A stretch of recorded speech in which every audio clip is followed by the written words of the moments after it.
हरे कृष्णा बच्चों, मैं नीलकमल संस्कृत पाठशाला में आप सभी का स्वागत करती हूँ।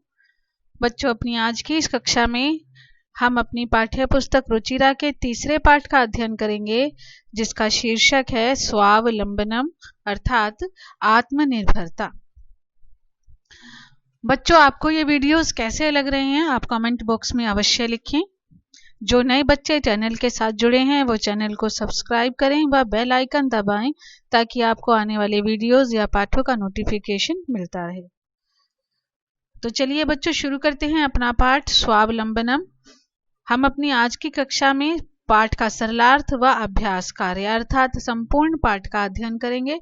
तो सभी बच्चे ध्यान से देखेंगे और सुनेंगे और समझेंगे स्वावलंबनम।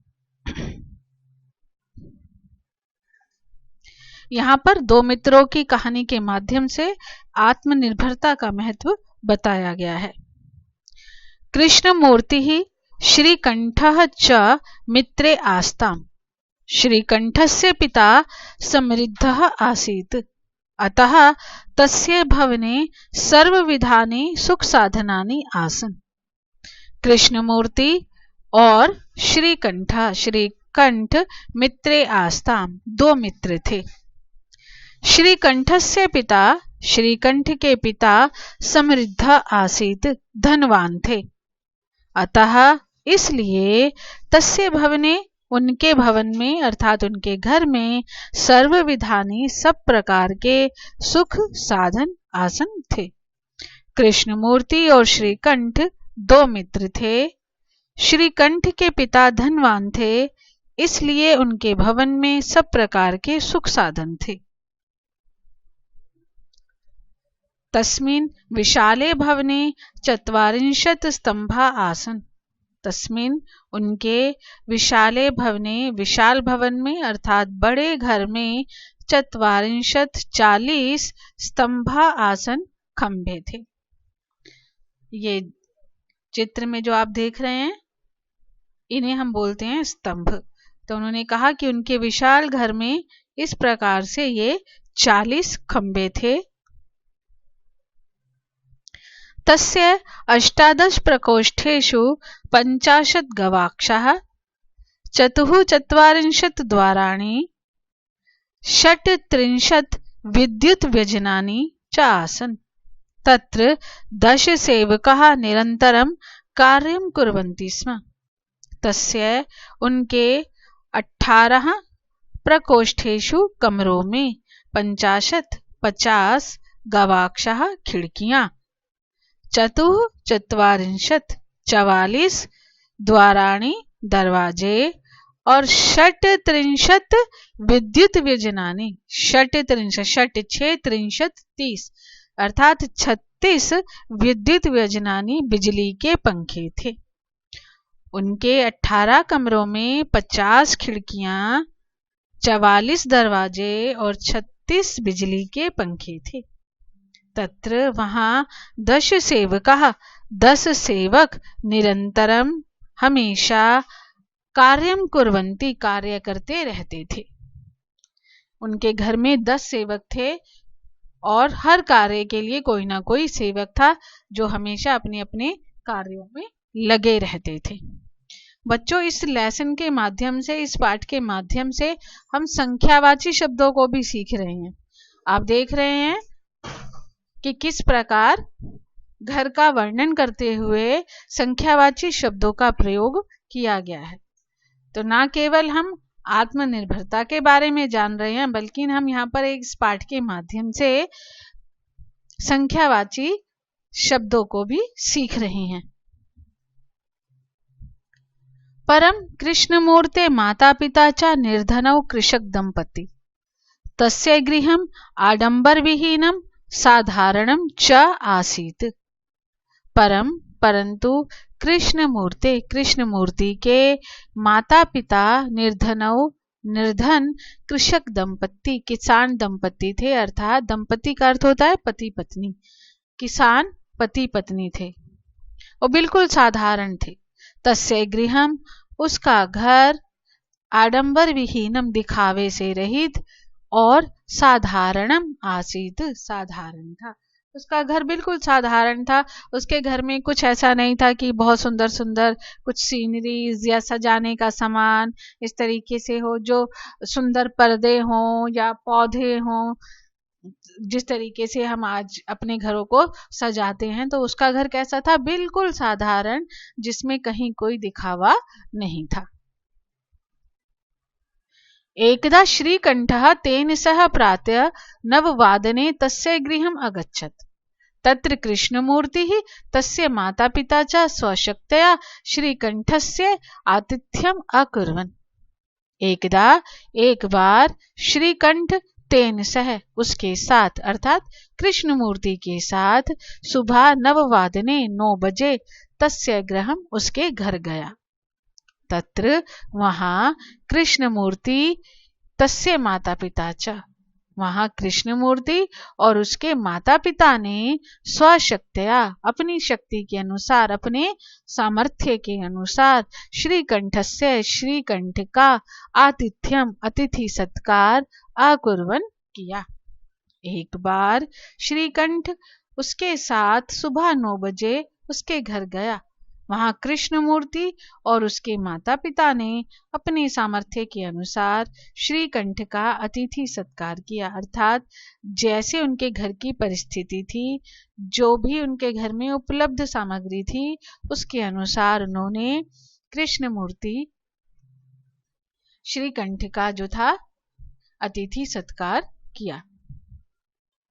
एतत् दृष्ट्वा श्रीकंठ अकथयत्, मित्र, अहं भवतां सत्कारेण सन्तुष्टः अस्मि।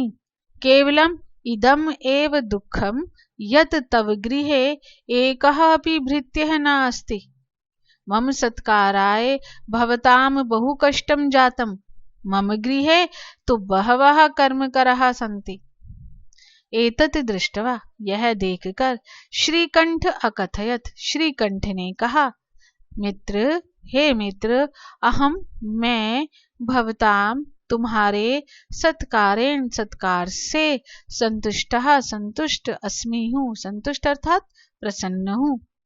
केवलम, केवल, इदम एव, मुझे ये ही, दुखम, दुख है, यत कि, तब, तुम्हारे, गृहे, घर में, एकः अपि, एक भी, भृत्यः, सेवक, नास्ति, नहीं है। मम सत्काराय, मेरे सत्काराय, सत्कार के लिए, भवताम, तुम्हें, बहु कष्टम, बहुत कष्ट जातम हुआ।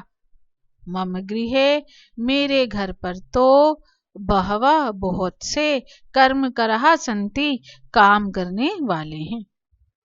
यह देखकर श्रीकंठ ने कहा, हे मित्र, मैं तुम्हारे सत्कार से संतुष्ट अर्थात प्रसन्न हूँ।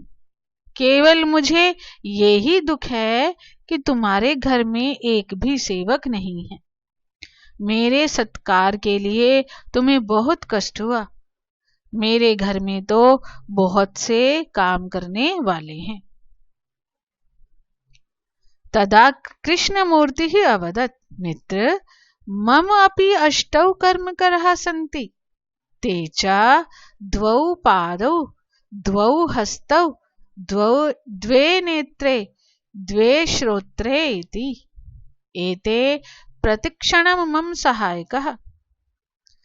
तदा, तब, कृष्णमूर्ति ही अवदत्, कृष्णमूर्ति बोला, हे मित्र, मम अपि, मेरे भी, अष्टौ, 8, कर्मकराः सन्ति, काम करने वाले हैं, अर्थात मेरे पास भी 8 सेवक हैं। और तेच, और वे हैं, द्वौ पादौ, 2 पैर, द्वौ हस्तौ, 2 हाथ, द्वे नेत्रे, 2 आँखें, और द्वे श्रोत्रे, 2 कान। एते, ये, प्रतिक्षणम, हर पल, मम सहायकः, मेरे सहायक हैं। तब कृष्णमूर्ति बोला, हे मित्र, मेरे भी 8 काम करने वाले हैं, और वे हैं 2 पैर, 2 हाथ, 2 आँखें, 2 कान। ये हर पल मेरे सहायक हैं। किन्तु तव भृत्यः सदैव सर्वत्र च उपस्थिता भवितुं न शक्नुवन्ति। त्वं तु स्वकार्याय भृत्य अधीनः। किन्तु तव भृत्यः तुम्हारे सेवक सदैव हमेशा सर्वत्र च और सब जगह उपस्थित नहीं हो सकते हैं, ना शक्नुवन्ति। तुम तो स्वकार्याय अपने कार्यों के लिए भृत्य अधीन सेवकों के अधीन हो, अर्थात सेवकों पर आश्रित हो। हर कार्य के लिए तुम्हें अपने सेवकों को कहना पड़ता है। किंतु तुम्हारे सेवक हमेशा और सब जगह उपस्थित नहीं हो सकते हैं। तुम तो अपने कार्यों के लिए सेवकों के अधीन हो। यदा यदा ते अनुपस्थितः तदा तदा त्वं कष्टम अनुभवसि।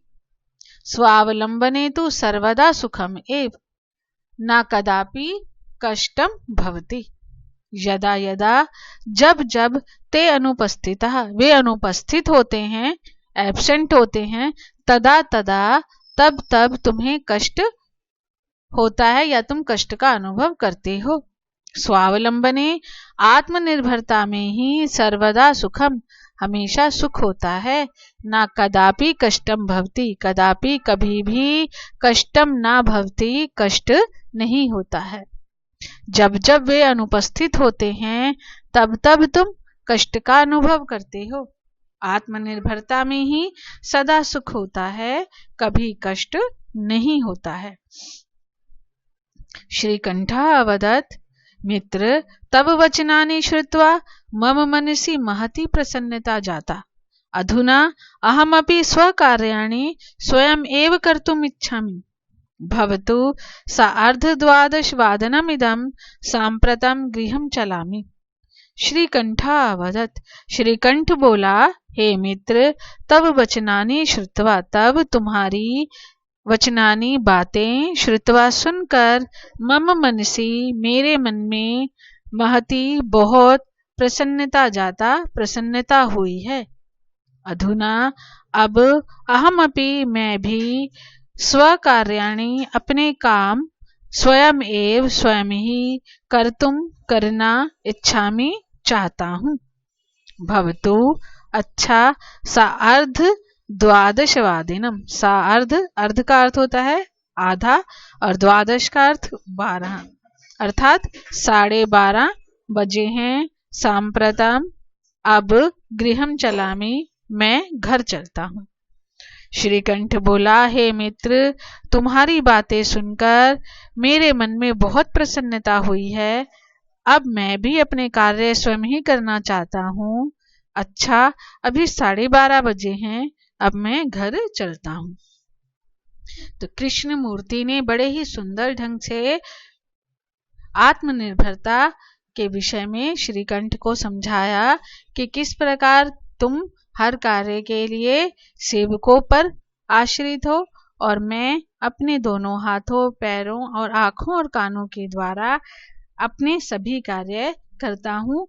और ये मेरे ऐसे सेवक हैं, ऐसे सहायक हैं जो कभी एब्सेंट नहीं होते और हमेशा मेरे साथ रहते हैं।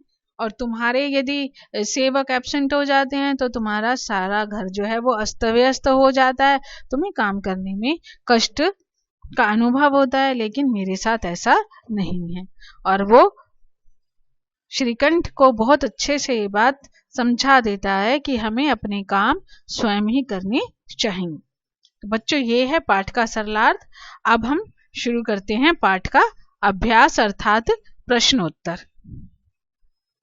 हमारा पहला प्रश्न है उच्चारणम कुरुत, उच्चारण कीजिए। यहाँ पर कुछ शब्द दिए हुए हैं, संख्यावाची शब्द। उन्होंने कहा कि इन सभी शब्दों का आप उच्चारण कीजिए। विंशतिः, द्वाविंशतिः, चतुर्विंशतिः, पंचविंशतिः, अष्टाविंशतिः, नवविंशतिः, त्रिंशत्, द्वात्रिंशत्, त्रयस्त्रिंशत्, चतुस्त्रिंशत्, अष्टात्रिंशत्, नवत्रिंशत्, चत्वारिंशत्, द्विचत्वारिंशत्, त्रयचत्वारिंशत्, चतुश्चत्वारिंशत्, सप्तचत्वारिंशत्, 50। अगला प्रश्न है, नीचे लिखे हुए प्रश्नों के उत्तर लिखिए। अधोलिखितानां प्रश्नानां उत्तराणि लिखत।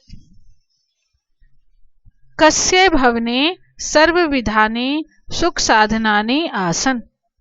कस्य भवने किसके घर में सब प्रकार के सुख साधन थे। कस्य किसके घर में थे, श्रीकंठस्य। तो श्रीकंठस्य भवने सर्वविधानि सुख साधनानि आसन्। कस्य गृहे कोऽपि भृत्य न अस्ति। कस्य गृहे किसके घर में कोऽपि कोई भी सेवक नहीं है। किसके घर में नहीं था, कृष्ण मूर्ति के घर में। तो हमारा उत्तर होगा कस्य के स्थान पर कृष्ण मूर्ते है। कृष्ण मूर्ते है गृहे कोऽपि भृत्यः न अस्ति। श्रीकंठस्य आतिथ्यम के अकुर्वन्। श्रीकंठ का अतिथि सत्कार किन्होंने किया। किन्होंने किया था, कृष्ण मूर्ति ने और उसके माता पिता ने। तो कृष्ण मूर्ति तस्य माता पिता च श्रीकंठस्य आतिथ्यम अकुर्वन्। सर्वदा कुत्र सुखम। हमेशा कहाँ सुख है, कहाँ पर है, आत्मनिर्भरता में। तो कुत्र शब्द की जगह आएगा स्वावलंबने। सर्वदा स्वावलंबने सुखम। श्रीकंठ कृष्णमूर्ते गृहम कदा अगच्छत। श्रीकंठ कृष्णमूर्ति के घर कब गया था। कब गया था, प्रातः 9 वादने, सुबह 9 बजे। तो कदा शब्द के स्थान पर आ जाएगा प्रातः 9 वादने। श्रीकंठ कृष्णमूर्ते गृहम प्रातः 9 वादने अगच्छत। कृष्णमूर्ते कति कर्मकरः सन्ति। कृष्णमूर्ति के कितने काम करने वाले थे। कितने थे, 8। तो कृष्णमूर्ते 8 कर्मकरः सन्ति। अब है चित्राणि गणयित्वा तत् अधः संख्यावाचक शब्दम लिखत। क्योंकि हमने इस पाठ में संख्यावाचक शब्दों को भी सीखा था, जाना था उनके बारे में। तो अब हमसे एक प्रश्न किया गया है कि इन चित्रों को गिनकर उनके तत्अधा, उनके नीचे संख्यावाचक शब्द लिखिए। कि जैसे कि ये प्रथम चित्र है कि इसमें कितने कलश हैं। कति कलशः सन्ति। कति आम्र फलानि सन्ति। कति कंदुकानि सन्ति। कि कितने कलश हैं, कितने आम हैं और कितनी कंदुक अर्थात गेंद हैं, बॉल हैं। तो हमने यहाँ पर गिना 1 2 3। तो यहाँ पर जब हमने गिना तो यहाँ पर कितने कलश हैं, 18। संस्कृत में लिखेंगे अष्टादश। आम कितने हैं, 21, 21। और बॉल्स कितनी हैं, 15, 15।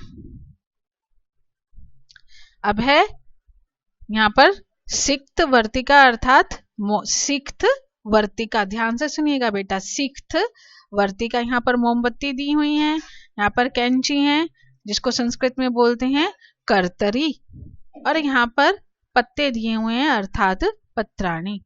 हमें बताना है कि यहाँ पर कितनी मोमबत्ती हैं, कितनी कैंची हैं और कितने पत्ते हैं। तो यहाँ पर 36 मोमबत्ती हैं, 24 अर्थात 24 कैंची हैं और 33 पत्ते हैं।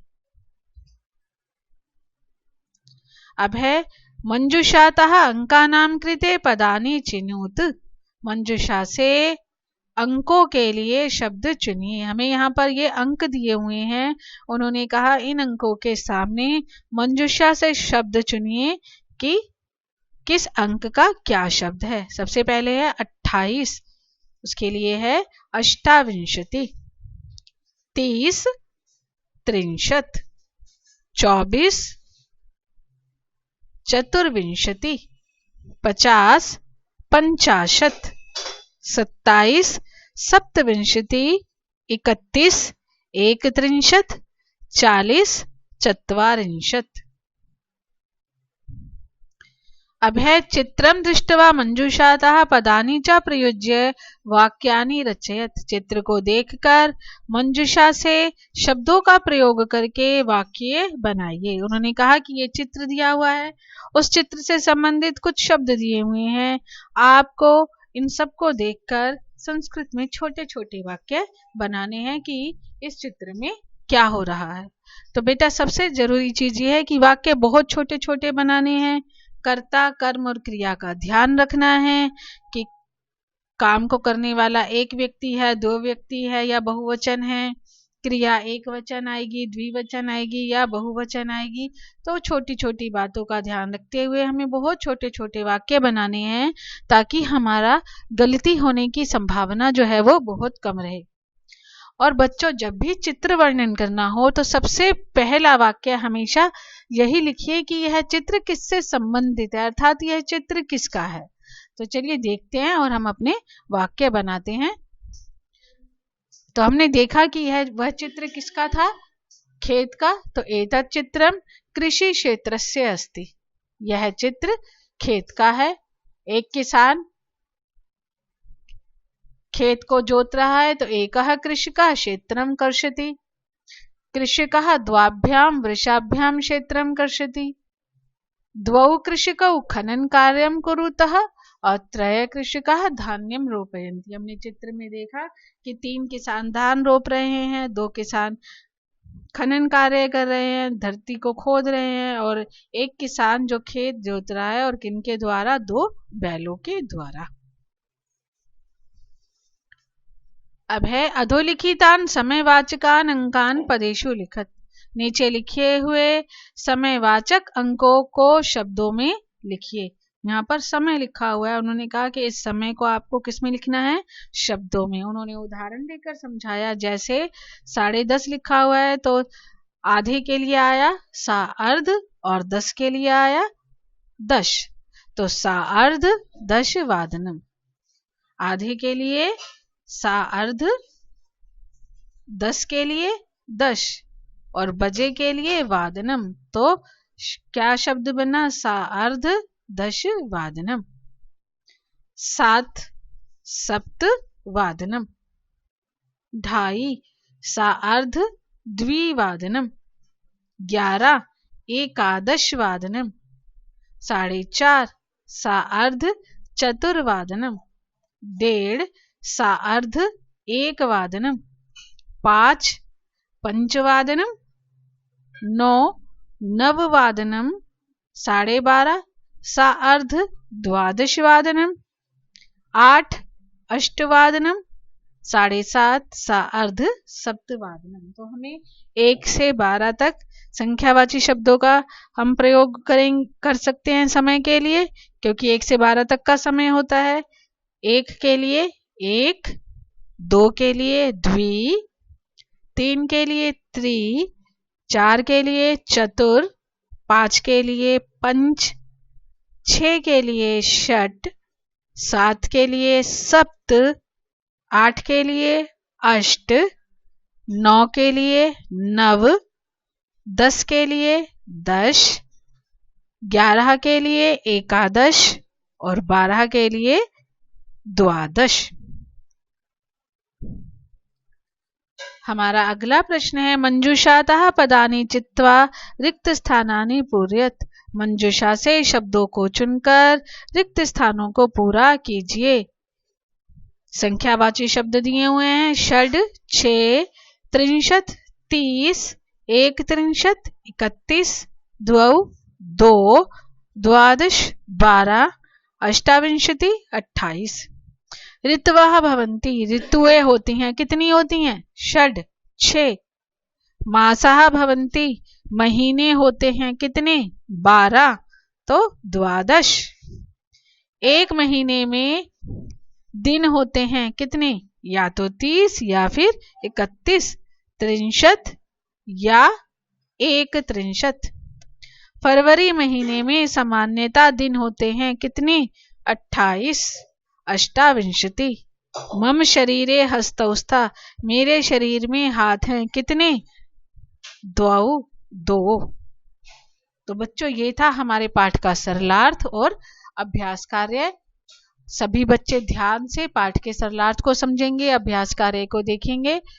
और ये वीडियो आपको कैसा लगा कमेंट बॉक्स में अवश्य लिखें, और यदि अच्छा लगा तो दूसरे बच्चों के साथ भी इसे अवश्य शेयर करें। चैनल को लाइक सब्सक्राइब करें। अब हम मिलेंगे अगली कक्षा में एक नई पाठ के साथ। तब तक के लिए बच्चों प्रसन्न रहिए, खुश रहिए। हरे कृष्णा।